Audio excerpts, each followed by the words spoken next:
What if Rumpelstiltskin isn't just a story about a strange little man, but about naming the thing that owns you? In this episode, we explore how the act of naming, whether it's an addiction, an ideology, or a generational curse, breaks its hidden power. Like the miller's daughter, we often inherit impossible debts from those before us, and the only way out is to finally call the thing by its true name.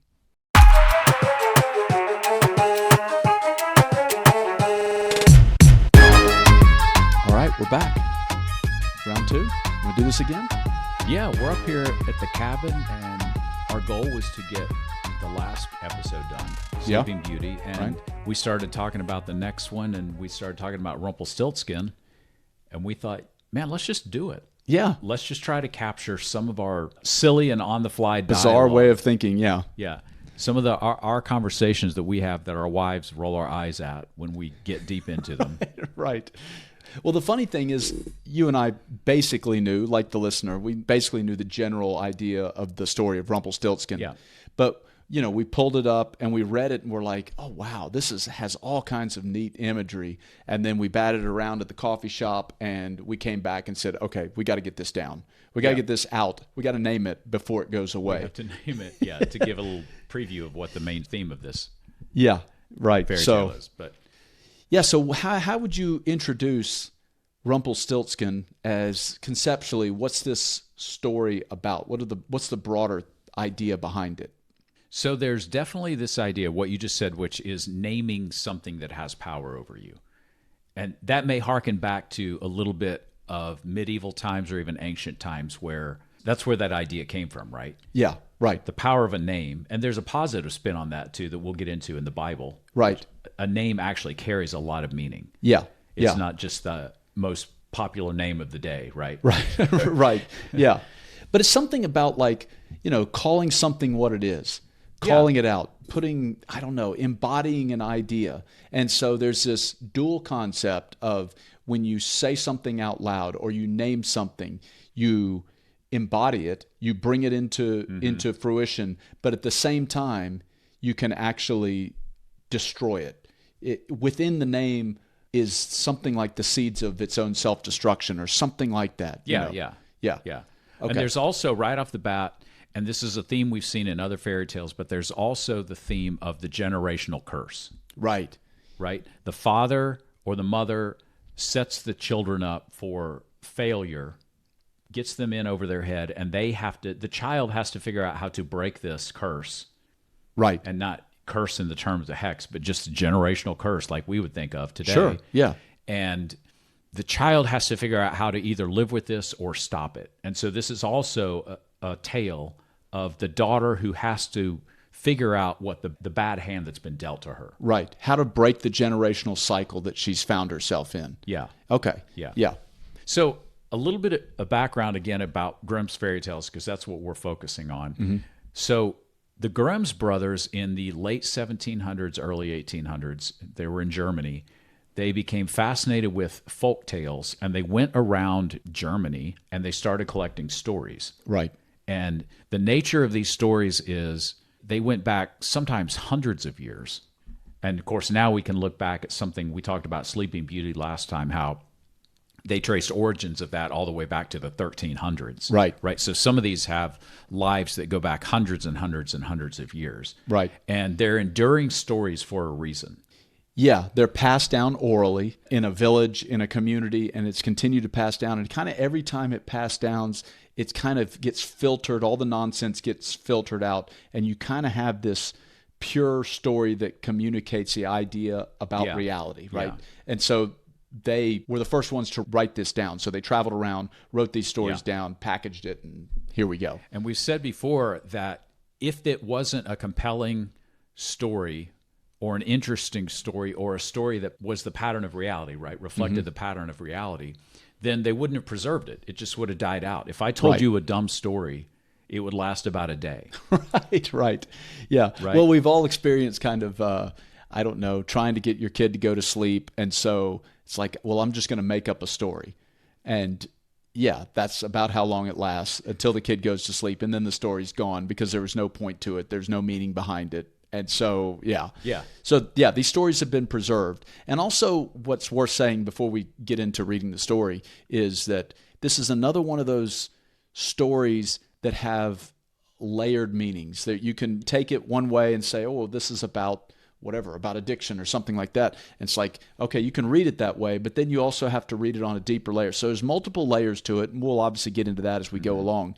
But that's the way most of these stories work themselves out, because it deals with such a fundamental truth. It can go a lot of different ways. And so the listener has the opportunity to kind of project their own experience on the story and pull out something new. And that's why these things are so rich, because it just depends on the person who's reading it. And it doesn't mean, I think we said this last time, it doesn't mean you can translate it any old way you want to, or change the story any way you want to.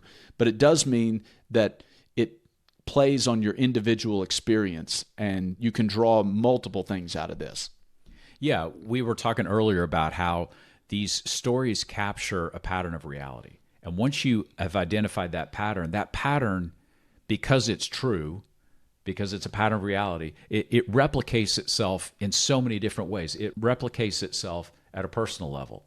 Yeah. In a familial level. Yeah. At the cultural level. Right. Right? So it manifests itself in many different ways, in all these different layers. And by the very nature of a story that has captured the pattern of reality, that story has many layers of meaning, and it will endure. And that's why stories like this are actually compelling to us today when we don't even know why they are. Yeah. And kind of answers the question of, like, why are these two guys talking about fairy tales all the time? Right. Because we're trying to bring out, well, you and I are personally fascinated with these patterns in the story, but we're trying to bring out this idea of ancient stories capture a pattern that we need to pay attention to. Yeah. And so we're not reading into this too much, right? Right. We're trying to identify, why are these enduring?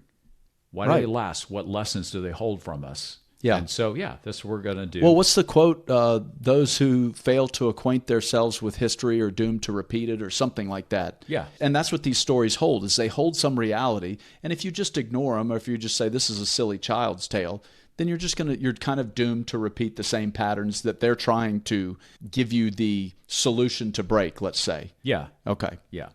So, I don't know. We'll let you listen to the story, and then we're going to come back and we're going to discuss it. All right. There once was a miller who was poor, but he had one beautiful daughter. It happened one day that he came to speak with the king, and to give himself consequence, he told him that he had a daughter who could spin gold out of straw. The king said to the miller, "That is an art that pleases me well. If thy daughter is as clever as you say, bring her to my castle tomorrow, that I may put her to the proof." When the girl was brought to him, he led her into a room that was quite full of straw, and gave her a wheel and spindle, and said, "Now set to work. And if by the early morning thou hast not spun this straw to gold, thou shalt die." And he shut the door himself and left her there alone. And so the poor miller's daughter was left there sitting, and could not think what to do for her life. She had no notion how to set to work to spin gold from straw, and her distress grew so great that she began to weep. Then all at once the door opened, and in came a little man, who said, "Good evening, miller's daughter. Why are you crying?" "Oh," answered the girl, "I have got to spin gold out of straw, and I don't understand the business." Then the little man said, "What will you give me if I spin it for you?" "My necklace," said the girl. The little man took the necklace, seated himself before the wheel, and whir, whir, whir, 3 times round, and the bobbin was full. Then he took up another, and whir, whir, whir, 3 times round, and that was full. And so he went on till the morning, when all the straw had been spun, and all the bobbins were full of gold.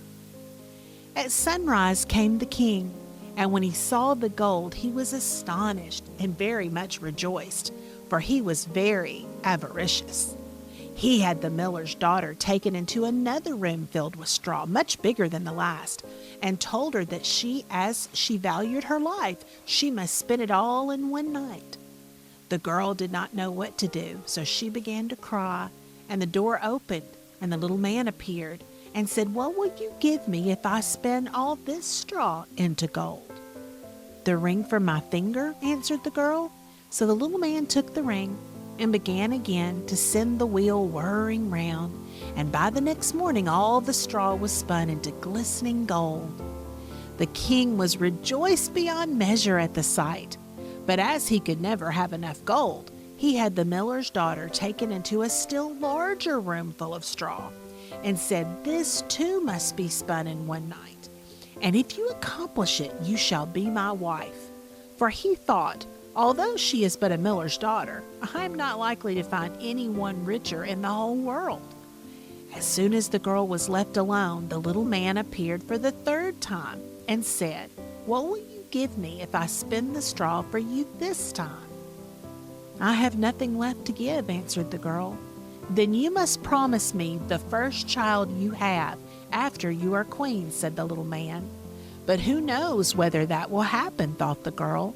But as she did not know what else to do in her necessity, she promised the little man what he desired, upon which he began to spin, until all the straw was gold.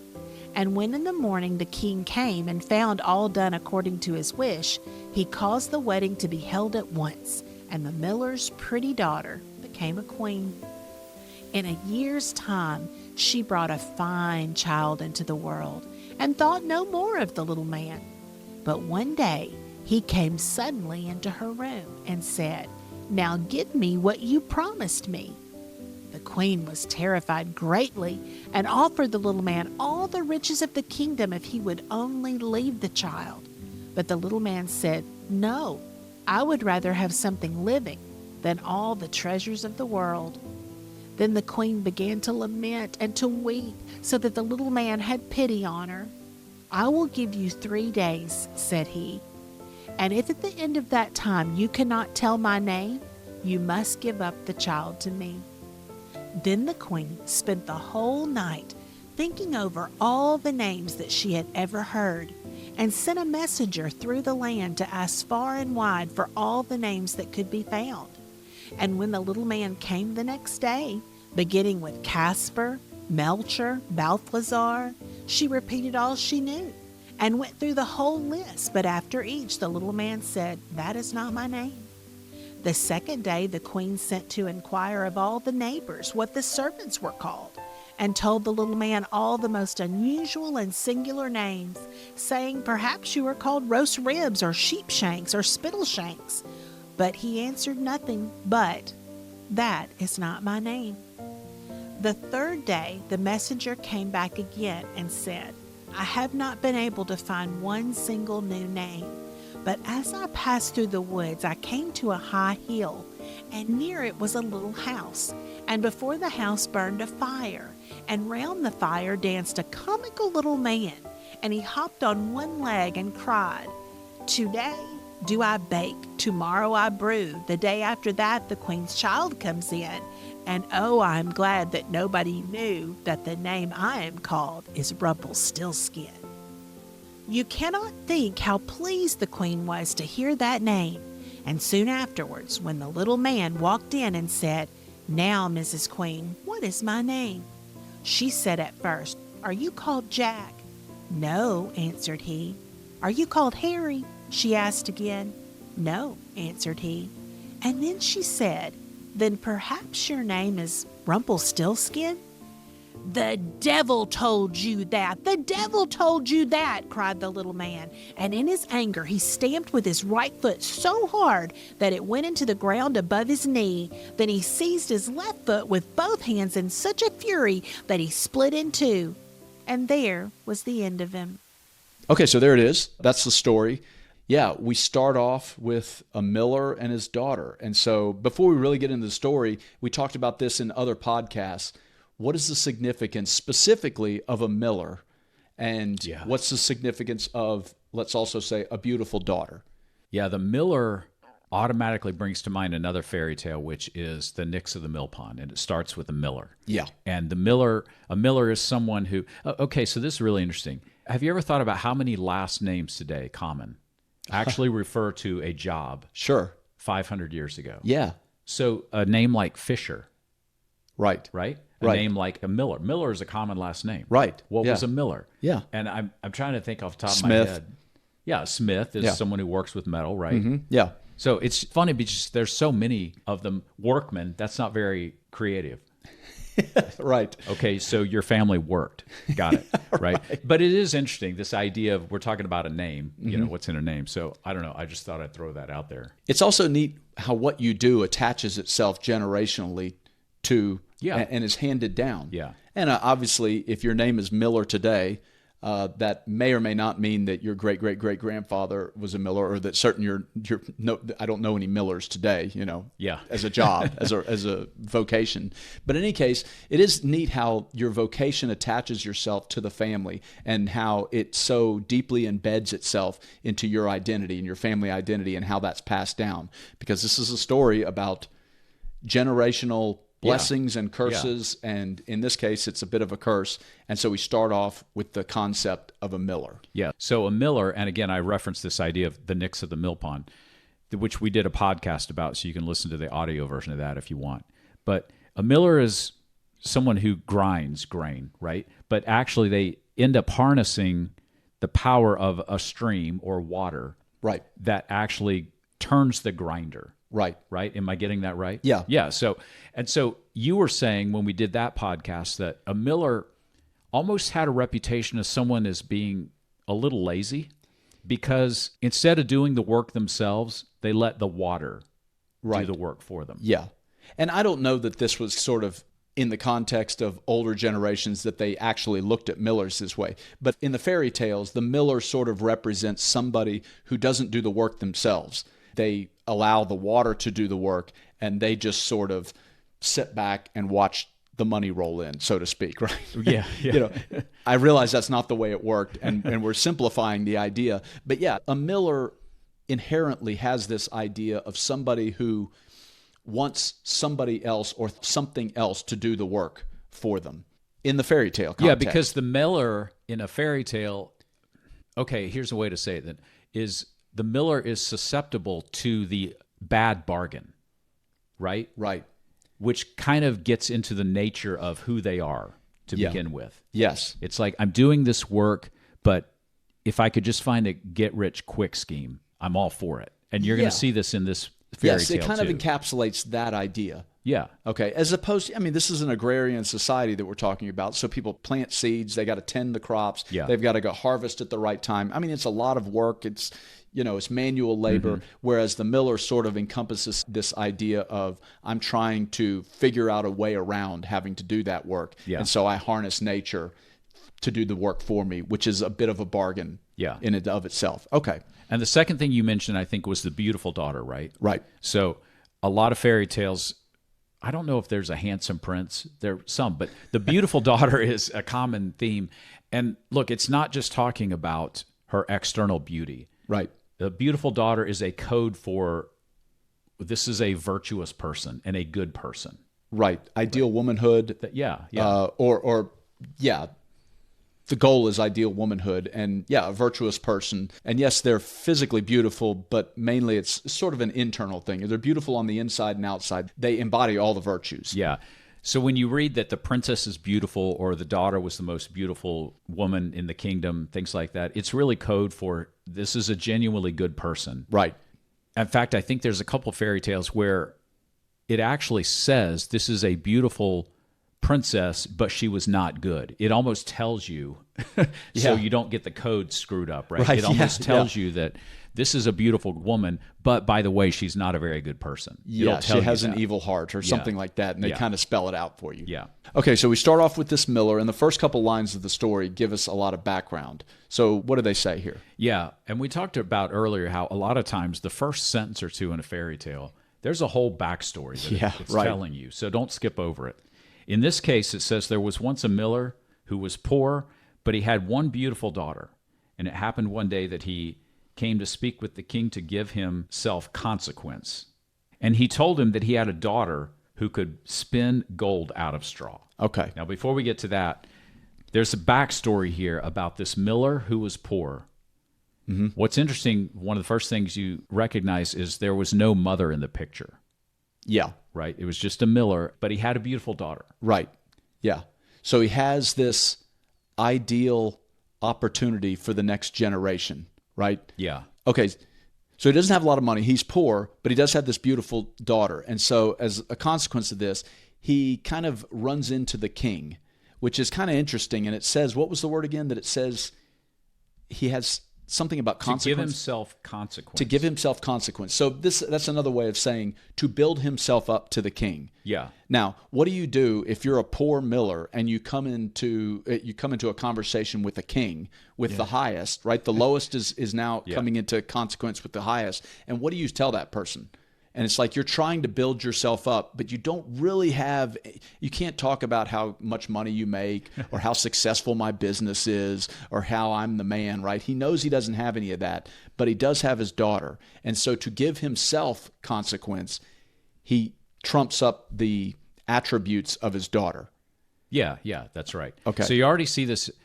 He's poor. He comes in contact with the king. He sees an opportunity to kind of build himself up.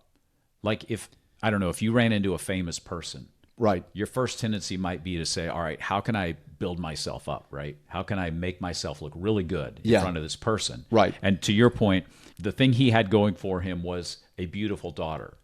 Now, keep in mind, it's not just her beauty. It's the fact that she seems to be a genuinely kind-hearted, good-hearted person. Yeah. And so this is literally him saying, the best thing I have going for myself is my daughter. Yeah.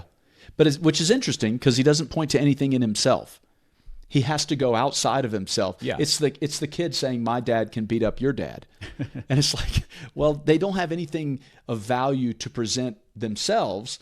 And so they have to go one step further and say, well, I can't do anything to you, but I bet my dad can beat up your dad. And that's sort of what's going in reverse. It's like, I don't have anything to offer, but I do have this virtuous, beautiful daughter. And then he tells this kind of ridiculous tale about she can take straw and spin it into gold. Yeah, let's talk about that for a minute. Why in the world would you, first of all, why would you just make up something? Although, again, when you come into the proximity of greatness, there's a tendency to kind of get flummoxed and flabbergasted and say, I've got this wonderful daughter that can spin straw into gold. It's like you can almost see the nervousness of it. All right, so we talked about this earlier. We went to a coffee shop and we talked about some of this, but we talked about this earlier. But okay, so everyone knows the parent. Do you know how many parents like to say, by the way, the school tested my kid and they're a genius? Right. Yeah. And then the response is, well, wait a second. I thought you said that they're failing the third grade. Yeah. And then the explanation is, well, my kid's just bored. My kid is so smart that they're bored. Yeah. That's they why actually they're found failing. out that he's actually bored with the work that they're giving him. And right. So it's kind of, and you do the math and you're like, all right, so my school is filled with 50% geniuses because that's what the parents have told me, right? Right. No offense if your kid actually did this. I'm sure your kid's a brilliant genius. Yeah. Yeah, you're the one outlier. Yeah. We can be snarky if you haven't picked that up. Anyway, so what is the phenomenon where the parent feels the need to say, my kid is a genius, right? Yeah. It's something like, I don't know, again, I think it's probably a little bit of personal low self-esteem that I have to project it on the next generation. Like, and I realize this is not every case, and I'm probably being a little bit snarky. So let's just acknowledge that some of it is just every parent is proud of their child. Yeah, there's nothing wrong with that. I mean, you have a beautiful kid, and that's great. And yes, it's the classic open your wallet and show a million pictures of your kid because so I mean I get that, but also there's a little bit of maybe I didn't measure up to what I expected of myself, but perhaps the next generation will achieve what I didn't. Yeah, how much of it has to do with living vicariously through the potential of your child? Yeah. Okay, so you see this more in maybe athletes. You see the guy that didn't quite, he made it to college, but then he got injured. And so now he's going to project all of his shortcomings onto his kid. And his kid's going to go in the NBA or the NFL, right? Because, because he didn't quite make it. Yeah. Yeah. So it might be the same thing. I didn't go to college, but I made a living for myself. But dadgum, my kid is a super genius. Oh, yeah. They're going to Harvard. They're going to get a doctorate. Right. Yeah. Right. Okay. And so how much of that is kind of like, well, you're projecting kind of your own maybe regrets Yeah. onto your kids. Right. And a little bit that's unfair, but a little bit that's understandable too. Yeah. So, but that comes into play then, I think, with this ridiculous thing that my beautiful daughter can spin gold out of straw. Right. What's the meaning of the gold in the straw? Because first of all, if you're going to spin something, it wouldn't be straw.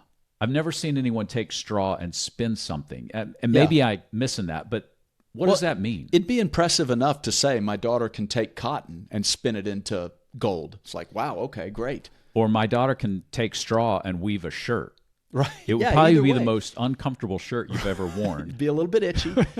But yeah, okay, so let's start with the spinning. And we talked about this in other fairy tales. What is it about the spinning wheel? And you see it over and over and over. We saw it in Sleeping Beauty. We see it in The Nix of the Milk. Over We and see over it, again. Right. And there's a reason, yeah. Right. And spinning represents what? So spinning represents basically you might say the ideal role or the expected role of the woman. Right. Like a woman who can, okay, so in medieval times, a woman who can spin, that's a woman you can hang on to, right? Right. Yeah. And it means much more than that. And don't be offended by this. If you're offended, just probably don't bother watching our fairy tales, because someone who knows how to spin knows how to manage the household, right? Yes. And we talked about how there's some of these traditional roles where the man, his role is outside of the house, maybe hunting or working the fields, and the woman will typically say, my realm is the house, right? That's where Right. the kids are. Right. I manage the house. Yep. I can spin, so I'm bringing in extra income. Yeah. I'm literally putting clothes on our children. I'm putting and clothes on, our kid. back. Right. Yeah. I'll have food ready. Yeah. Feed my children, feed my husband. Right. And so there's actually a lot of dignity in this idea of a woman who could spin well. Yeah. Yeah. Someone who owned a spinning wheel, she knew what she was doing, right? Right. So okay, it's not just putting something down like, oh, that's a woman's work. That's not what it is at all. Well, no more than the hunter. You know, the hunter is the masculine.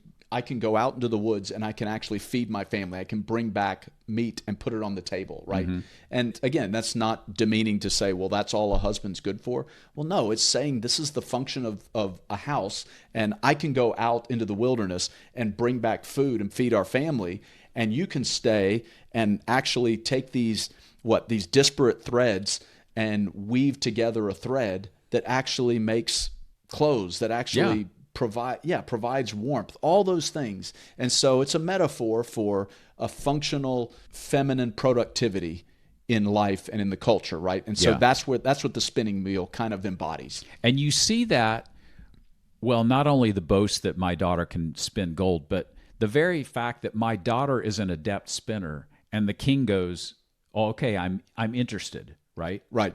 I mean, that speaks to the value of that. Right. So it just means she's playing her role well. Spinning, usually it kind of points to the idea that this is a mature woman who has her stuff together, and would make a great wife and a great mother, right, in fairy tales. Yeah. And so not only is she functional with the activity of the house, she can take this worthless material of straw. Yeah. She can just take regular grass out in the yard, and she can obviously turn it into something valuable. So basically, he's boasting and saying, my daughter can take nothing and turn it into something extremely valuable. It's the lowest, and she can raise it to the highest. Yeah. Right? Right. It's almost like she can take dirt and make diamonds out of it. Or something. Yeah, Right? something It would like be that. something Yeah. like that. Yeah. Right, right. And Yeah. so the king is obviously interested in this. And so he's like, Yeah. man, bring her to me, man. I got to see this gal that can take straw and spin it into gold. Yeah. So it plays into his greed or something like that. We'll get into that in a second. So yeah, what's our next step? Well, the next step in, like you said, the king says, hey, I've got to see this. Bring her into my service. And it's interesting because the king says, now set to work. He puts her in a room full of straw. Mm-hmm. And he says, now set to work. And if by the early morning you have not spun the straw into gold, you will die. That's a bit harsh. Yeah. The stakes have just gotten raised here, right? Yeah. So we're getting a little bit of insight into the king. And in fact, later it says he was very avarice. He's very greedy. Yeah. Yeah. Okay, Right. so we've talked about this before. What does the king represent? It's not just a king. It's not the president something like that, right? The king represents the kingdom. The king represents the culture. Yeah. So, and it may explain why this poor miller felt the need to boast, because he's lives in this culture that values wealth, right? Yes, yeah. It's another way to see that. Right. The king casts the vision for his culture. Yeah. And so it's another way of saying this is the highest ideal in this culture, in this kingdom, is turning nothing, something worthless, into gold. And so, Yeah. right. So the culture is going to call his bluff and put him to the test. Yeah. Right? So if you're going to talk this big about how great your kid is, if you're going to tell me about your kid can dunk a basketball in the 4th grade, Yeah. okay, I've got a basketball, bring him over, I want to see this. Yeah, that's a good point.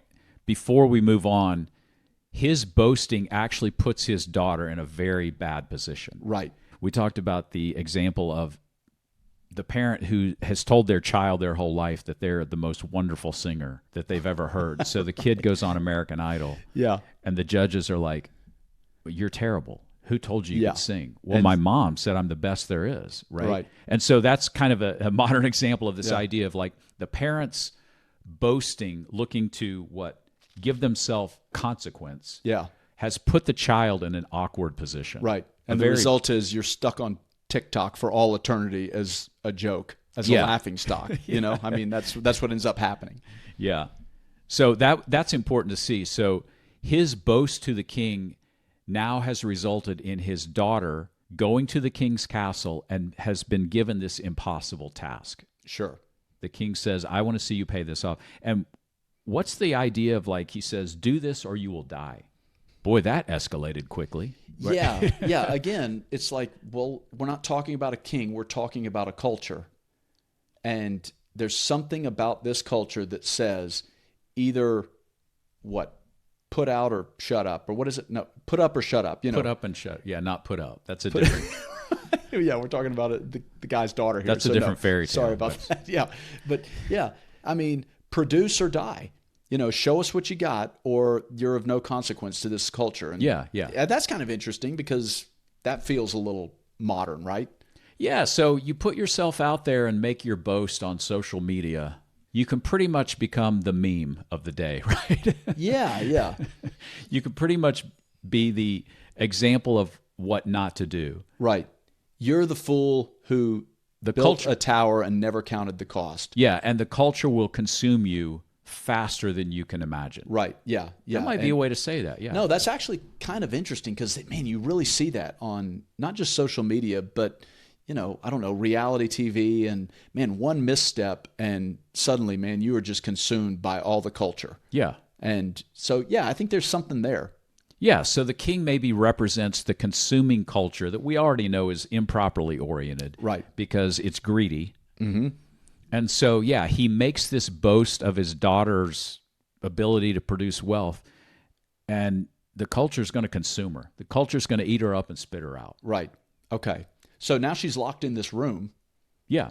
And, of course, she realizes, I don't know how to take straw and spin it into gold. And she starts to cry.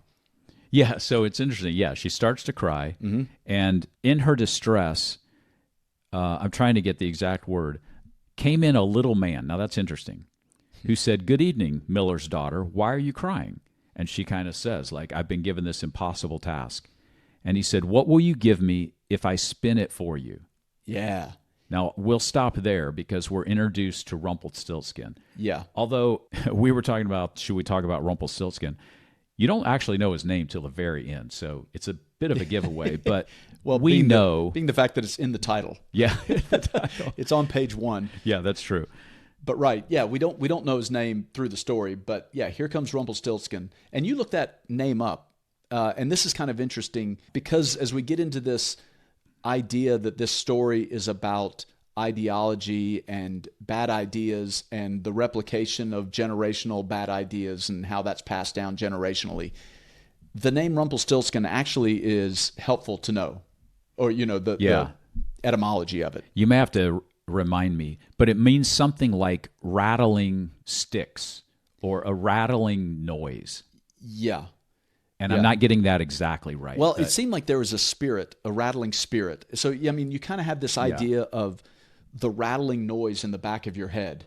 you know, that you can't let go of. And again, we talk about the layers of this, the layers of analysis. One layer of analysis, kind of the surface layer, is that this is kind of talking maybe a little bit about addiction or generational addiction. And when you have that idea, you kind of have that idea of just, it's in the back of your head. I want that thing. I can't shake this. I can't shake this idea. I can't shake this desire. I want to, but it's just constantly talking in the back of my head. There you go. There's the name of Rumpelstiltskin for you. Yeah. So it's, you said onomatopoeia?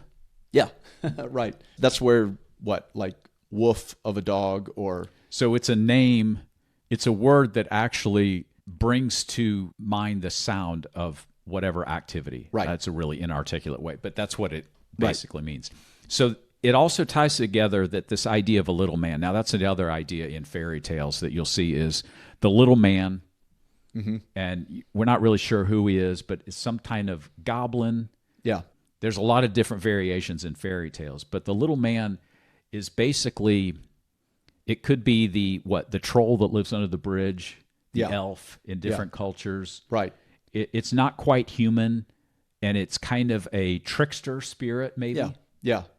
And a little bit like, you can look at it as a half man, an incomplete man. That's why it's a little man. Yeah. Right. Yeah. So here comes this little man. Yeah. And he comes in with a bargain. So here's this Faustian idea. Yeah. Is, hey, I can solve your problems, which this is so good when you think about what this story represents. I can solve your problems, but what will you give me? Yeah. Right? There's always a trade-off, right? And the easy way out is, man, this guy knows how to do it. This guy can solve my problem.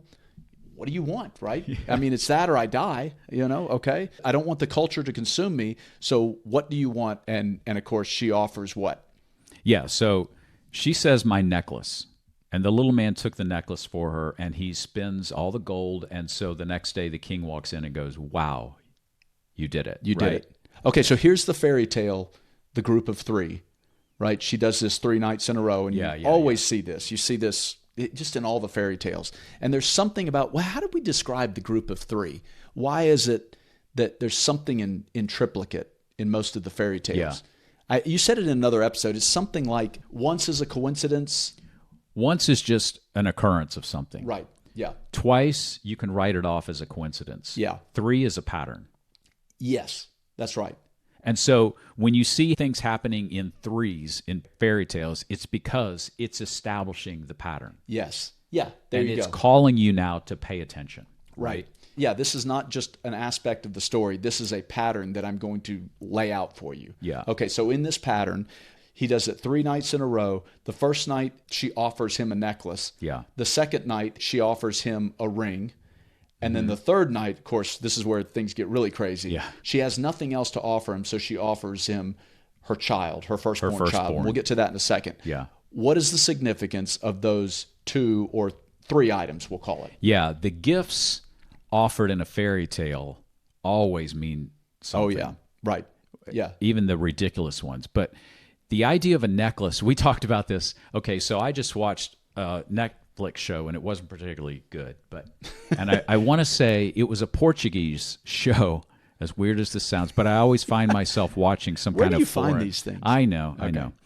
Some of them really amazing, and then some are, okay. But anyway, so I think it's called Nero the Assassin, okay? Okay. And Nero, not the Caesar, but Nero happened to be this, like, dude's name, medieval guy it was kind of a fantasy historical epic. But anyway, part of it is a witch is trying to lure him in, but he doesn't know she's a witch. So he's invited to a banquet, and he gets a gift before he goes to this banquet, and it's a necklace. Okay. So he puts on the necklace, and it immediately tightens around him. And he panics, and he tries to take it off, and he can't take it off. Yeah. And it's that point that he realizes that this is from the witch. Okay. Now, I didn't really think about this at the time, but this is what immediately came to mind when the necklace. So what does the necklace represent? It almost represents the collar that I've got you now. Yeah. Right? Yeah. In the same way that necklace that the witch gave that guy, she's got him now. Yeah. Yeah. Right? So her offering him the necklace is sort of like saying, I'm allowing you to take control of me. I'm now on the leash. I'm now on your leash. Yeah. And it's funny because, again, there are layers to this. I'm going to say this 100 times, I guess. The layers to this say addiction, in the modern understanding of it, that's what it does. It grips you. It's something that kind of, it initially controls you, right? It's got its hooks in, so to speak, and it's got the collar around your neck. And so that's what the necklace is representing. There's a lot of weight, there's a lot of baggage along this idea of the necklace. Yeah. And I don't think it would have been missed on ancient mythic listeners. And obviously the immediate meaning is that it's something of value, like the ring. Right. But again, in fairy tales, these always mean something more. But yeah, it's double meaning. She has maybe two things of value to offer him. Right. And look, the necklace might be maybe, let's even go so far as to say maybe it was her mother's necklace and her mother's dead now. So she's got a family heirloom, right. But it's valuable. And now she's faced with this Faustian bargain of, do I trade? Yeah. Do I trade my family heirloom, to save my own hide almost? Yeah. But I don't know what else to do. I've been put in this bind. Yeah. Man, it sort of has that Jacob and Esau selling the birthright type of feel bit, yeah. to it. Yeah. Okay. So she gives him the necklace. He obviously spins it into gold. The king is pleased. Well, let's jump forward to the ring. So if the necklace is kind of control, there's that kind of emphasis there.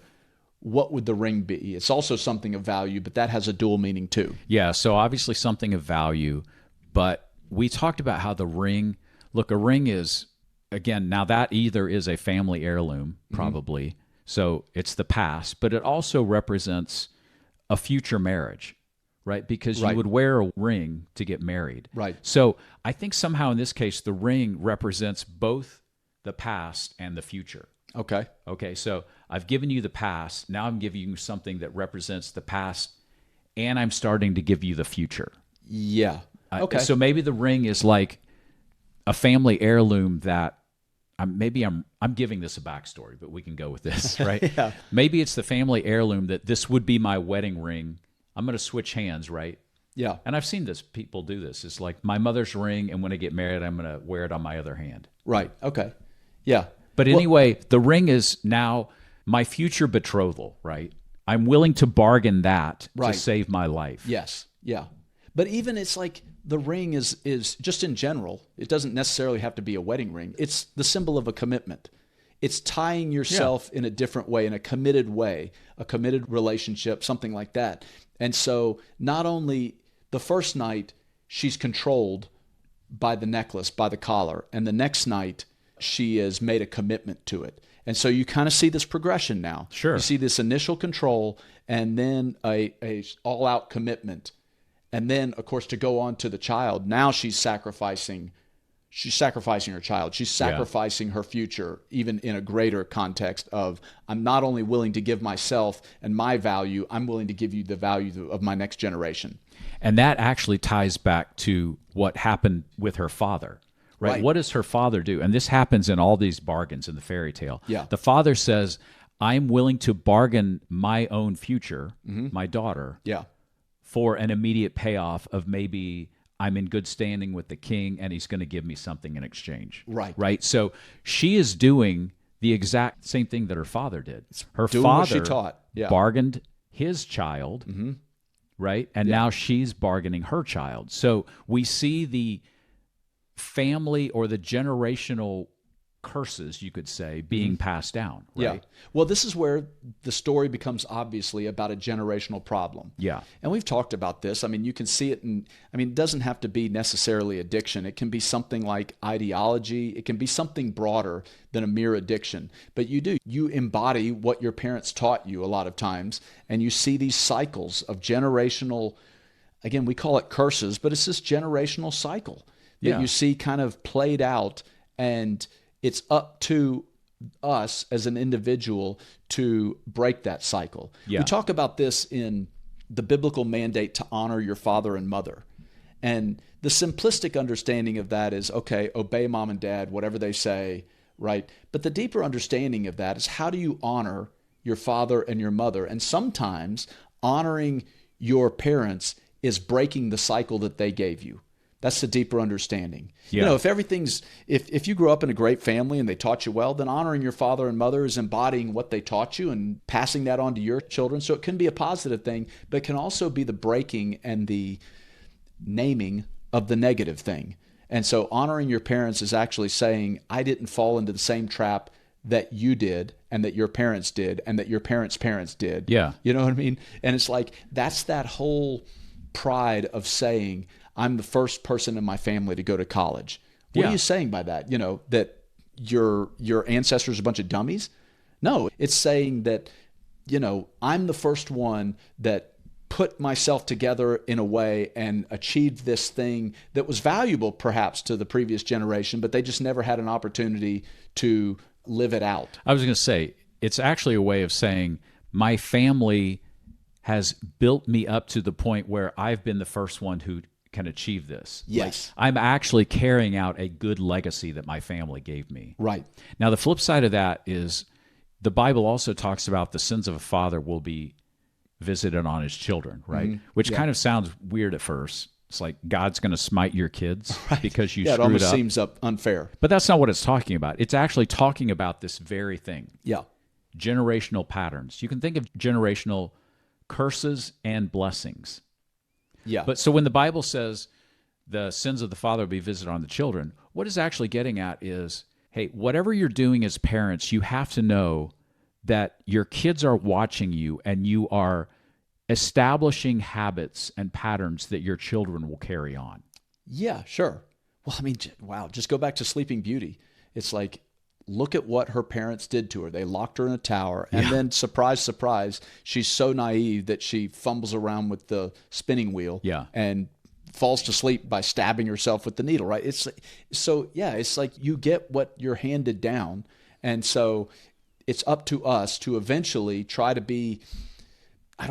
to hold on to the good things that your family gave you while embracing new ideas and the time that you're living in and saying, this is how I'm going to live out these ideals in my generation. Yeah. You know, and it's something like that. Yeah, it's something like that, and not to give away the end, but it's also naming the weaknesses that your family passed on. Yeah. Yeah. No, that's But we don't have to go there yet. no, that's perfect. Okay, so let's keep going. So It's worth saying, though, that this pattern of three, if it's not obvious in the story, that the stakes are higher every time because the king puts her in a different room with more straw. The stakes are raised. right. Right. It's a larger room every time. Each time he says, if you can't do this, I'm going to kill you. You're going to die. Which speaks to it speaks to who the king is. We talked about this. It's like if you were given this maiden who can spin gold, why would you threaten to kill her if she can't spin more? Yeah. It's the goose that laid the golden egg. That's man. right. It's like another fairy tale. Yeah, you're right? killing the very thing that's producing value to you out of your own greed. Yeah. Yeah. And so, again, the king represents culture in this sense. And so it's saying they're living in a culture that all they want is more, more, more. Produce more, produce more, Yeah, give me more, produce give me more. more. Which Yeah. is, that feels a little modern. Again, I don't know what that sounds like, right? Right. Yeah, exactly. And so, again, we talked about that and said, man, this story is obviously about the father. We see how the daughter plays in. We see how Rumpelstiltskin plays in. What's the deal with the jerk king? But until we kind of put our finger on the idea of the king represents the culture that they live in. Yeah, exactly. Now that kind of makes sense Yeah. for him as a character. Yeah. All right. So the third night, Rumpelstiltskin produces all the gold, and she is promised to give him her future child, which we talked about how it's nothing she has to part with right away.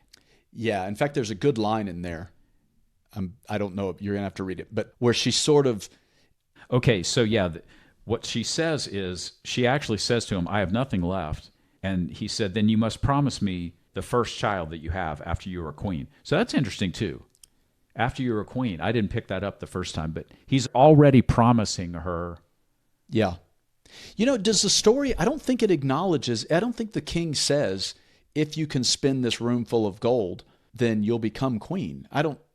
Maybe it does. That slipped by me if it did say that. Yeah, I just noticed this idea that he said, give me your child when you are the queen. And, Right. And I think that maybe, we'll have to go back and look at that.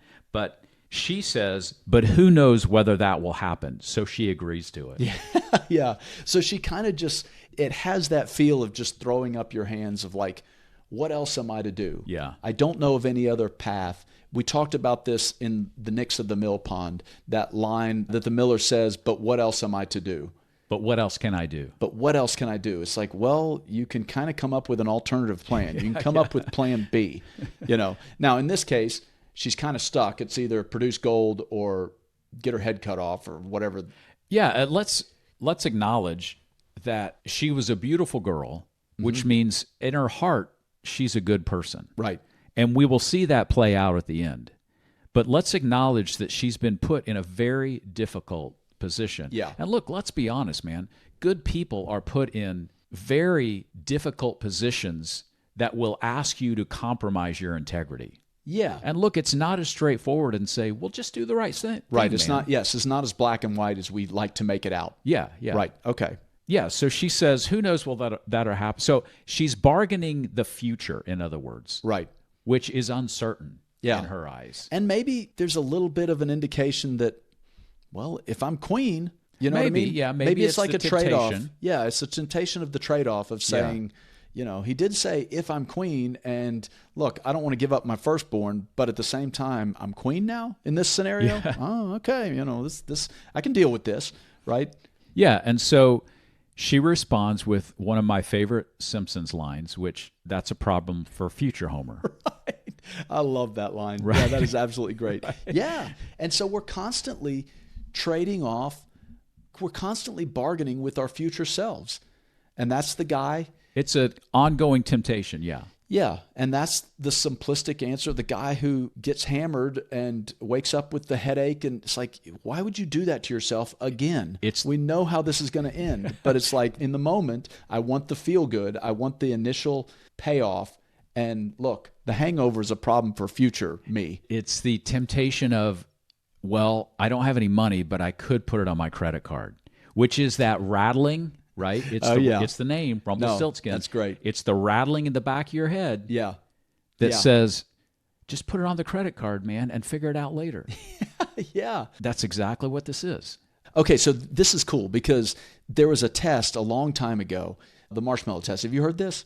The Oreo test, whatever. Yeah, okay. We've talked about it. They basically said that there was this test about kids, and they take these little kids and they put a marshmallow in front of them and they say, you can eat this marshmallow whenever you want, but if you wait until I come back, I'll give you 2 marshmallows or 2 Oreos or whatever, right? And so they kind of did this test, and it's so funny. You can YouTube it, see how these kids react, and they're smelling it and they're touching it, and then they put it back down. But in any case, they would see how long the kids waited before they ate the marshmallow. And some of them waited several minutes until the person came back in and gave them a second one, right? Well, the cool part of this story is that they followed up on these kids 20, 30 years later. And what they found out is that the kids who were the quickest to just take the marshmallow and eat it, there was a high correlation of they were in jail, they were bankrupt, they were all these kind of self-destructive behaviors. And what they kind of learned from this is that a child that doesn't know how to forestall immediate gratification and wait for the payoff at a later date. Delayed gratification. Yeah, delayed gratification, man. You end up being a person with kind of these self-destructive tendencies. And I mean, think about it, man. How does a guy end up bankrupt? Well, sometimes life throws some really hairy stuff at you, and look, like you acknowledged earlier, it's like sometimes we're in sort of impossible situations. But in general, the person that ends up bankrupt and things like that probably didn't know how to delay gratification, and they were probably a little bit too much of a spendthrift in the immediate as opposed to saving for the future, and they end up in this difficult situation. And it's the same thing with alcoholics, drug addicts, people who end up in prison. It's sort of a pattern. Yeah, the inability to delay gratification is the same problem as you become susceptible to bargaining the future. Right. Right? Yeah. Yeah. Yeah. I will sell my future self for the gratification right now. Yeah. It's the exact opposite of what you need to do to be successful in life. Yeah. Okay, so the king comes in after the third night, and there's this whole room full of gold. Okay, and it said, he caused the wedding to be held at once. And the miller's pretty daughter became queen. So it's interesting that it actually says the miller's pretty daughter became queen. So actually, she's immediately queen. Right. It's like right away, right? Yeah. And so inevitably, in a year's time, she brought a child into the world, right? And so now she has this child, and lo and behold, she forgot about the little man. Of course, she forgot about the bargain. Now, it's also bears mentioning that this idea of the little man could be a mirror of her father. Oh, sure. Right? Yeah. Yeah. No, I think there's something to that. I don't know. There's something like the half man that was handed down to her. There is some kind of echo of her father. The incompleteness of her father. Yeah. Yeah, I think there's something to that. Yeah, it could be a mirror of that. But so the little man shows up and he said, I'm here to claim what you promised me. Sure. I'm going to give you my child. Of course, she says she's terrified. She says there's no way. And he says, no, I would rather have something living than all the treasures in the world. Now, that's an interesting idea. What do you think he values in saying, I would rather have something living? Yeah, we kind of wrestled with this because it's like, man, why would... It's just, again, if there's something odd that's said, it's like, that is a big red X, dig here. Yeah. And so, we kind of thought about, well, there's something about destructive tendencies that is not satisfied with material things. It's not satisfied with its own success. It's not satisfied with money, Yeah. And again, to kind of view the layer of addiction, it's like you get down the road and you'll talk to these people that are, I don't know, they're deeply in debt or they're deeply addicted to something. And they're like, man, I would give everything in the world to have never taken that first hit, that first whatever, right? Yeah. And they'd sell it all to go back. But by this time, the monster has grown. It's got control over you. You've made a commitment to it. You've given up your own family, your own future to this monster. And so the monster, the very nature of the monster says, I'm not interested in what you can give me now. All I want is another life. And it's sort of like this demonic element of consuming that says, I don't want to consume things. I live off of, I don't know. It's like I suck the life, the vampire idea. I'm sucking the life out of something, and I have to have blood to do it, to continue to live, to continue to grow. And so it sort of has that element to it. Yeah, and again, it continues the pattern of the father bargained the next generation. She was willing to bargain the next generation. And that's what, if you want to call it, psychologically, maybe an addiction or just this idea of malevolence, right? Yeah. Once you start kind of bargaining with the future, I think you're right. It's like, no, I want the next generation. Right. I want your life and I want your next generation's life too. Yeah. I want something living. Yeah. And it's, right? it's sort of like creating your own monster. We say that all the time. Yeah. And to that point is just that it wants something, I don't know. Yeah, it finally wants your future. It wants everything. Yeah. It's not happy with staying where it is. It has to grow. It has to either be broken or grow. Yeah. Okay. But she cries. We haven't mentioned the significance of this, and maybe there's not much to it, but every time she cries, I don't know if there's something there, but she cries, which maybe shows like she's truly in this hopeless situation. Yeah. Maybe that's what that represents. But it did notice that she starts to weep again, and the little man had pity on her. And then he says, I will give you 3 days, and if at the end of that time you cannot tell me my name, you must give the child to me.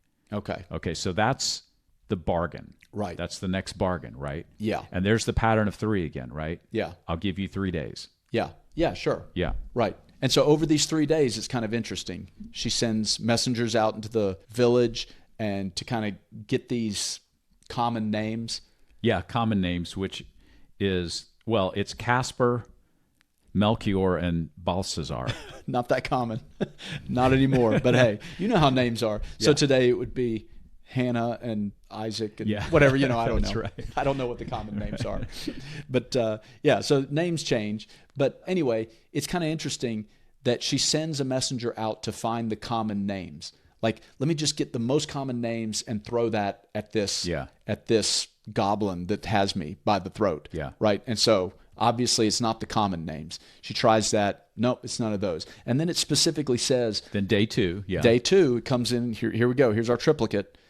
Day 2, it says she asked the servants, so she's going outside her her realm, I guess, so to speak, her class. She's going to the servants. She's coming up with these kind of oddball names, and she's like, okay, this is a long shot, but we'll try these. Roast ribs, Okay. sheep shanks, and spindle shanks. Now it says, she said, the most unusual and singular names, which means that someone named their kid roast ribs. I don't know this. I guess that's what that means. Yeah. Somebody named their kids spindle shanks, I'm right? just saying, this is what the story says, right? Okay, yeah. Let's not take things literally Spindle here. shanks. I guess the kid who had really skinny legs, right? Yeah. Yeah, when he was born, that, I think the servants actually brought back nicknames and not true names. Let's just go with that. Yeah, yeah. Well, some kid I heard at the schoolyard is called Spindle Shanks, right? Yeah, or maybe they're just kind of gassing her, thinking, let's just tell her this, Get her off my back. No, okay, so I think it's kind of interesting because I think there's something there. Again, when we're talking about bad ideas, when we're talking about generational malevolence, when we're talking about addiction, it's like you're going to throw the most common thing at it. You know what I mean? It's like, I'm going to the doctor and see if I can get some medicine for this. If there's a pill, And then you're going to be creative. You're going to go to social media and you're going to say, what can I find? Ginger root. Yeah, they say that cures everything or whatever, right?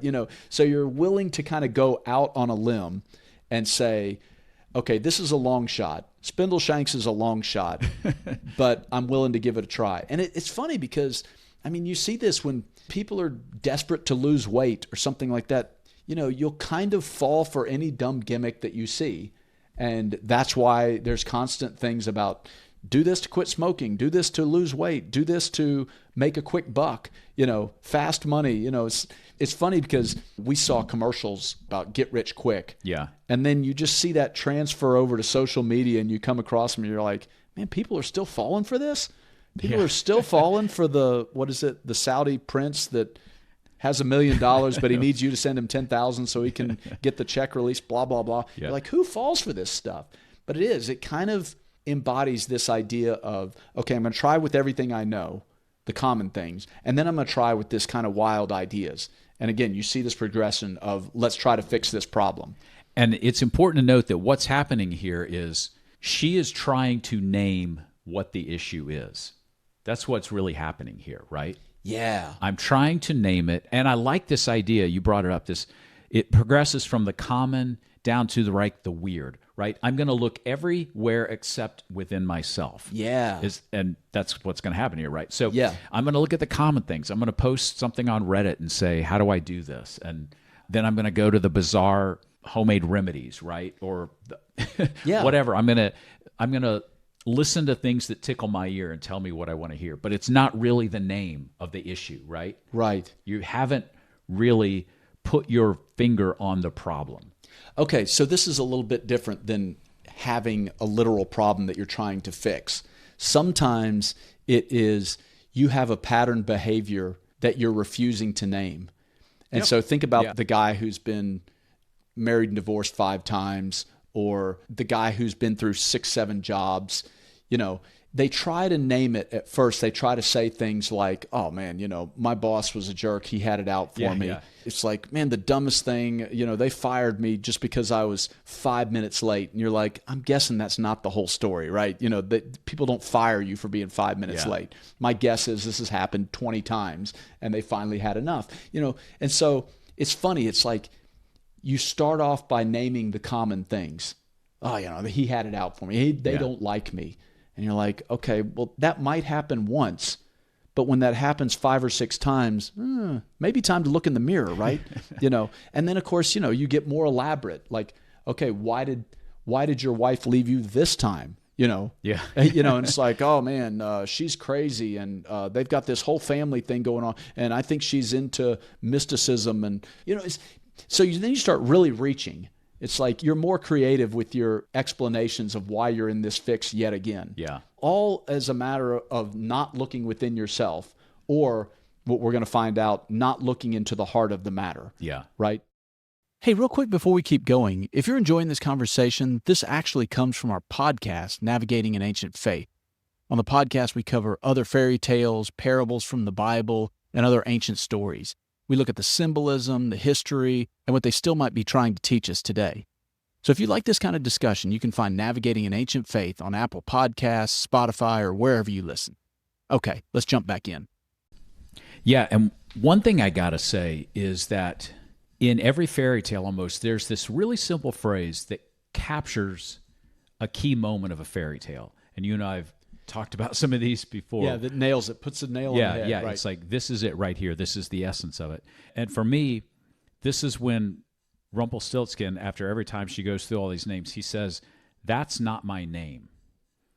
And you may think, well, that's really simple. That's a natural response. But there's something about the essence of that he's saying, nope, you haven't named it yet. Yes. You don't know. So you gave the example of the guy who's like, man, I got fired again. My boss had it out for me. And that's where I want to interject and just say, no, that's not the name. Nope, you're off base. Yep, you haven't named it yet. Yeah, right? You're still trying to put it out there somewhere, and it's in the mirror, man. Yeah. You got to be honest with yourself and name it. Yeah, own it. Yeah, that's right. Yeah, no, I think that's right. I think that's pretty so good. I love that phrase. That's not my name. And I think there's a couple places where he says, nope, that's not my name. You haven't got it yet. You haven't understood what's going on here. Yeah. No, I like that. I like that interpretation of it, because that really is it, man. You've got to be direct. And it's funny that Rumpelstiltskin, which we're about to find out, is sort of like the embodiment of, I don't want to say evil, but it's like bad ideas, I don't know, self-defeating ideas, things like that. But in any case, we'll get to that in a second. But it's like even he recognizes, it's like, nope, you're not there yet. You haven't got it yet. And the interesting thing is, what are the three names, the oddball names? It was something about roast ribs, right? Sheep shanks, or spindle shanks. I could be reaching, but there's something about, especially spindle shanks. It's like she's getting close. We talked about onomatopoeia, right? It's like she's almost getting close to that idea of a name that sounds kind of ridiculous that might capture what's going on. Yeah. It's a feeble attempt, but yeah, you might be right. It's an attempt. You're right. It's kind of close. I mean, those could be the name of the story, and Spindle Shanks could be the name of the whole story, and that could be his name. But it's like she's close, but she hasn't quite named it. Yeah. And it's almost like Rumpelstiltskin is almost nervous. It's like, nope, that's not it. Move on. Next question, please. Yeah, that's right. I don't know. I could be reaching, but again, you haven't quite named it. Nope, wrong. Yeah. Move on. Now let's take a look in the mirror. Yeah. Okay, so then we get to the final act. Yeah, the third day, then the servants go out, and one of the servants happens to be going through the woods, and he comes to a hill, and he sees a little house, and he sees this crazy little man dancing around. It says on one leg, dancing around a fire. And this is what he said: "Today do I bake, tomorrow I brew. The day after that, the queen's child comes in. And oh, I am glad that nobody knew that my name that I am called is Rumpelstiltskin." And so the servant overhears this, right? And he goes back to the queen and he says, "I think I know the name. It's right. Rumpelstiltskin," right? So then Rumpelstiltskin comes to the queen the next day. It's the third day. Yep. And he says, "All right, this is it. What's my name?" And it's funny because she says, "Are you called Jack?" And then, "Are you called Harry?" So two of the most plain names you could come up with, right? Yeah. So we might come back to this, but this is a little bit of the cleverness of the queen, yes, and her true heart showing, right? We talked about that idea of viewing. She's a little bit toying with him because she knows the answer now. Right, yeah. No, I think that's interesting because there's an aspect of this, and we don't have to get into it right now, but it's an aspect of this is something like female ingenuity, where as a guy is just going to come straight at you. I'm going to pound that guy when he shows up. Sheer strength. Yeah, I'm going to beat the crap out of him. Right, sheer strength. But there's something about a female ingenuity that's a little bit subversive. It's a little bit not direct. And so, is it Jack? Is it Harry? Is it, And then what's the next obvious name? Rumpelstiltskin? Really? That's what And of course, which is great because what's his response is, "The devil told you that." Yeah, so she says, "Then perhaps it's Rumpelstiltskin." And he immediately says, "The devil told you that. The devil told you that." Yeah. Because he knows he's been had, right? Yeah. Right. He knows that there's no way she guessed that. Yeah. And it's almost like, I don't know. I don't know how deep you want to go in this, but it's almost like we're going to start with something common. Is it David? Is it James? Is it double-back Nickajack? And you're like, what? Sheepshanks? Like, really? That's your third guess? That's the third guess? Come on, man. And there's something about that sort of implies, I don't know, that she's toying with him a little bit. I also just noticed that each day, and I don't know that he explicitly says this, but each day she gets 3 guesses. So it's the 3 again. Oh, I never caught that. Yeah, you're right. Yeah, but they list 3 names day 1. Day 2, these 3 ridiculous names. And then he said, are you Jack? Are you Harry? And then she said, then perhaps your name is Rumpelstiltskin. So it's the third name. So it's kind of like a triple. You've got the threes. The 3 days spinning, the 3 guesses, and the 3 individual guesses within 3 days. Okay, that's all cool. right. Okay, so he jumps up and down and he says, the devil told you that. And I'll go ahead and just finish this because we're almost done. And then we can wrap it up about the imagery in this last part. Right. So it says, he stomped his right foot so hard that it went into the ground above his knee. Then he seized his left foot with both of his hands in such a fury that he split in 2, and that was the end of him.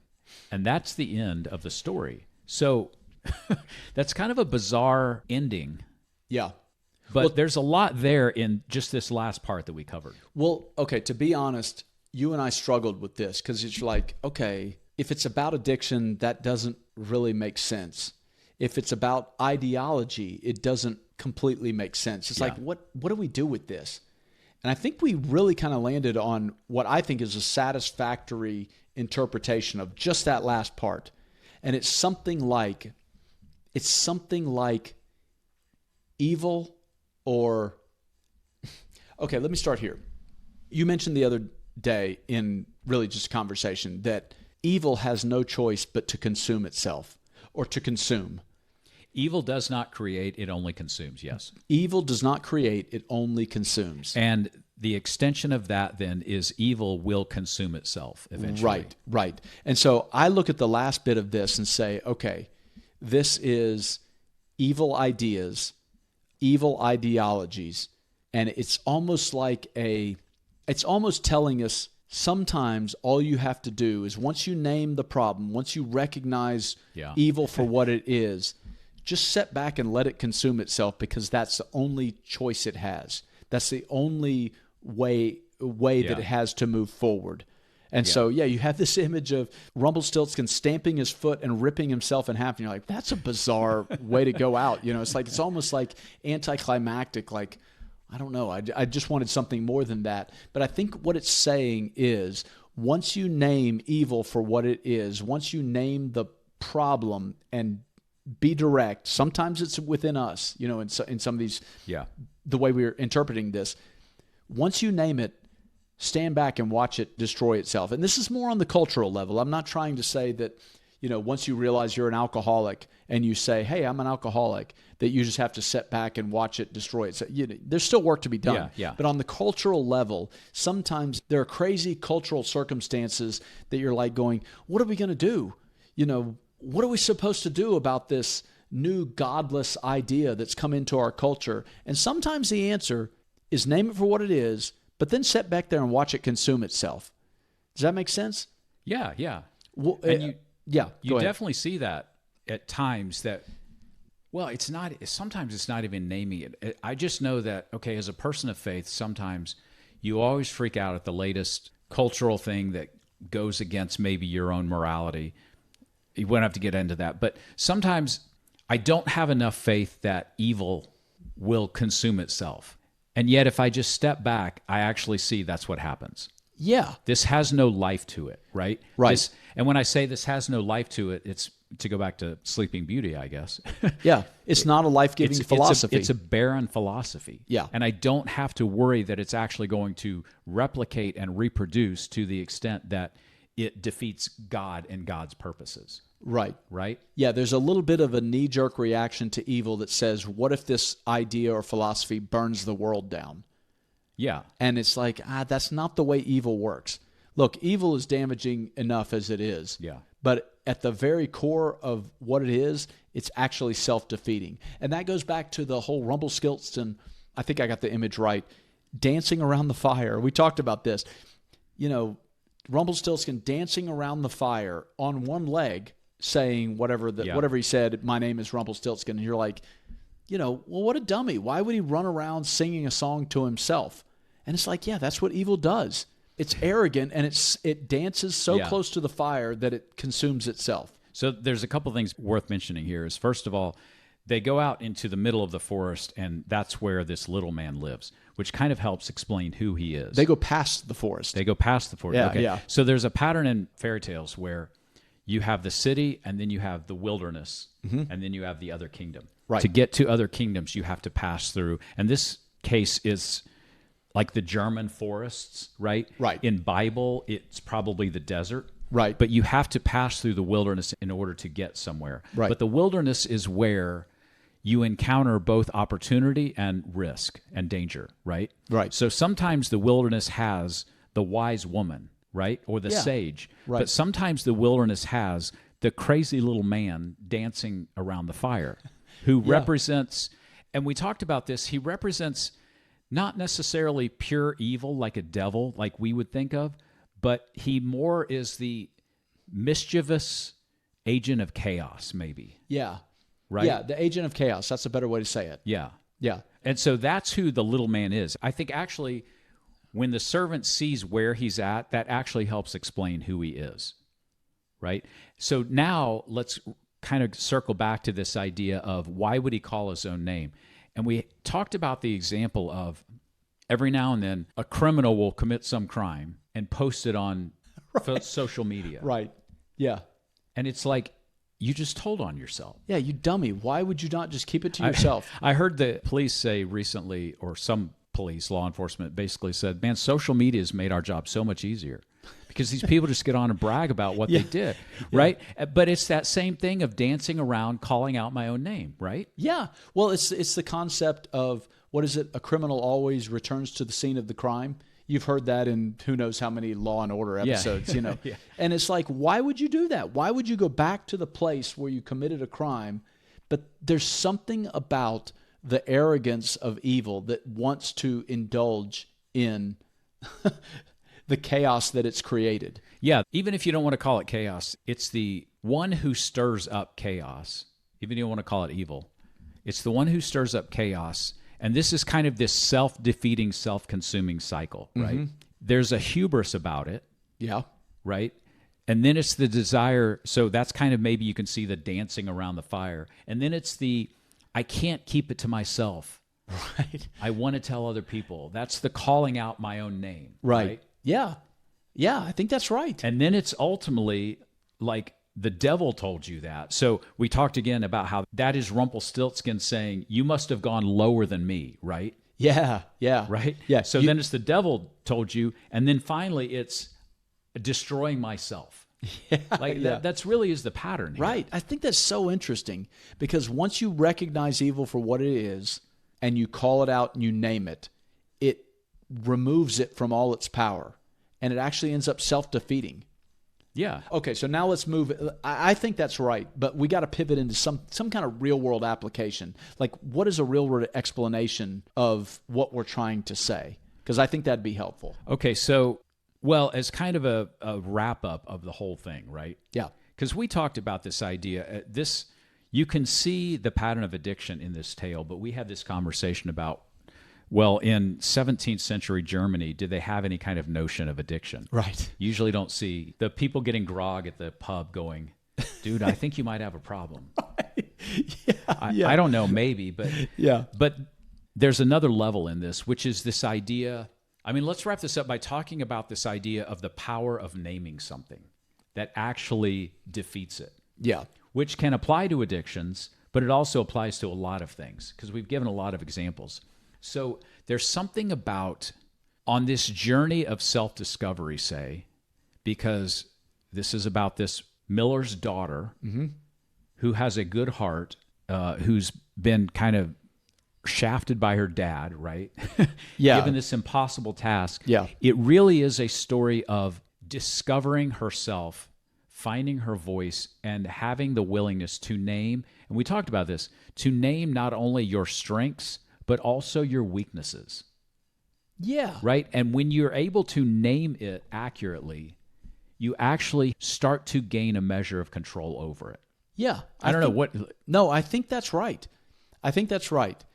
Okay, we talked about this last episode. We talked about staying on the path, being a virtuous person, aiming up, recognizing when the briars open up and give you an opportunity, and also recognizing when the briars are closed, and don't force it like the other young princes did, right? Yeah. Okay, so it's something like that makes you say, okay, let's move forward. Let's recognize our strengths, because there's a dual nature to naming.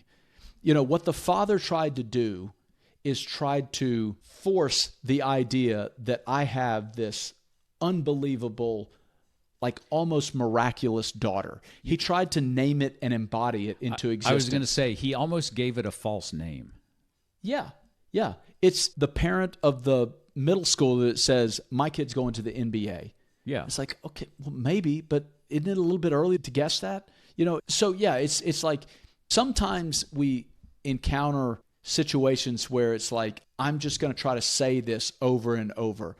My boss likes me and I'm not going to get fired. My boss likes me and I'm not going to get fired. I'm the best employee that they have. You know, it's like you're almost trying to fool yourself into this false sense of security. And then when you get the pink slip, you're like, well, I thought I was the best employee. It's like, no, you told yourself that. I've heard people say this, I'm going to speak it out into the universe and bring it to existence, right? Yeah, right. Nonsense.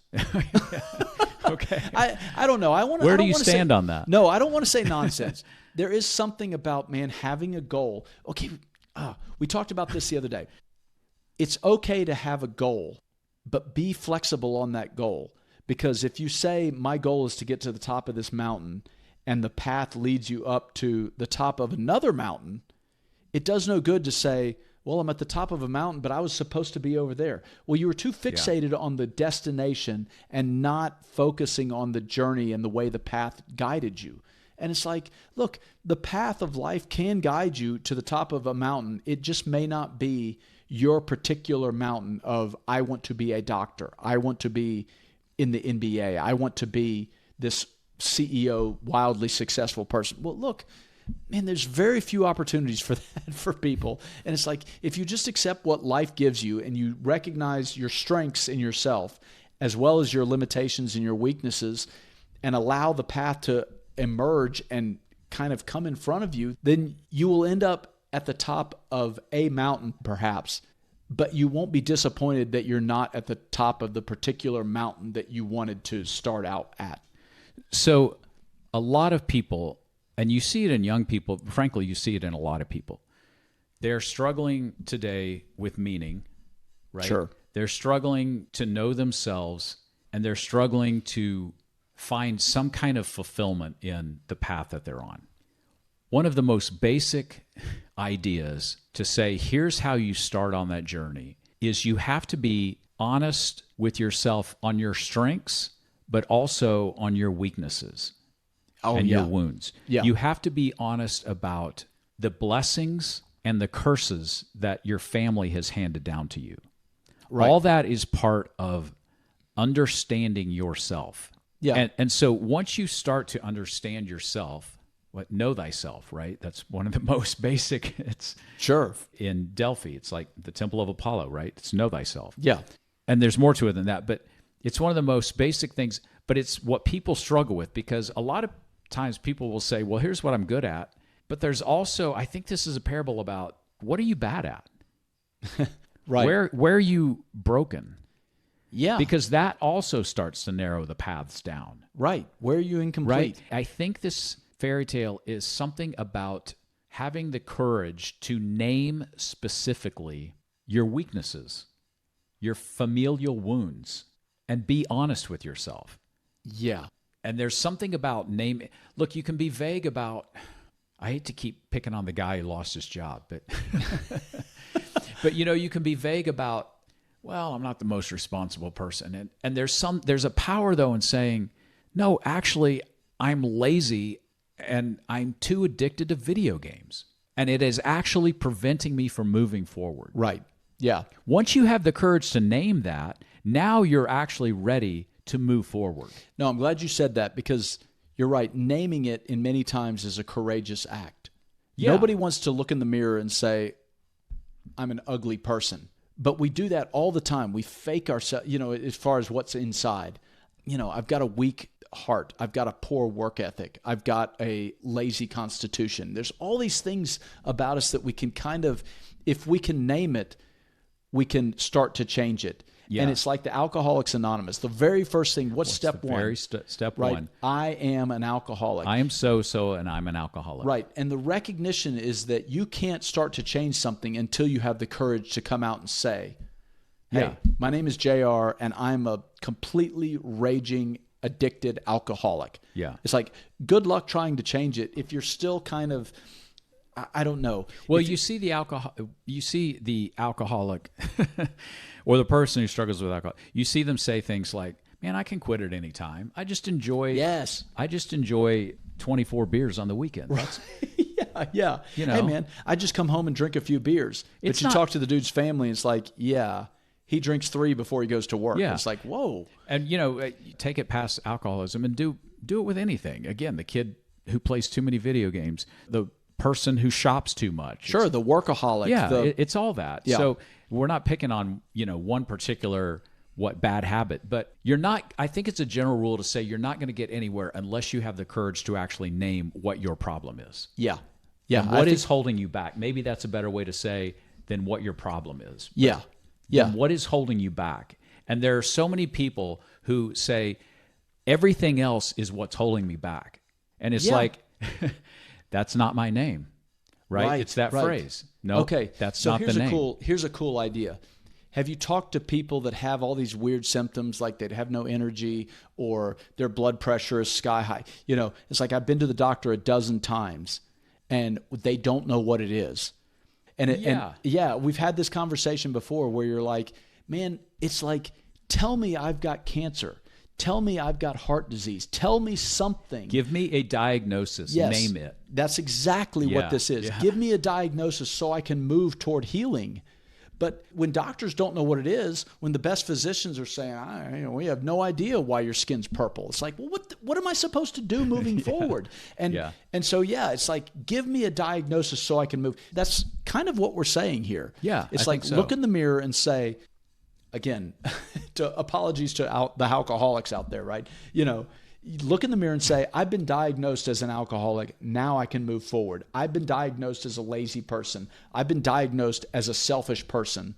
And now I can move forward. But if you don't realize that about yourself, man, you're just languishing in all these weird symptoms that you don't know what to do with. Yeah. Yeah. No, I think that's a good way to think about it and a good way to put it.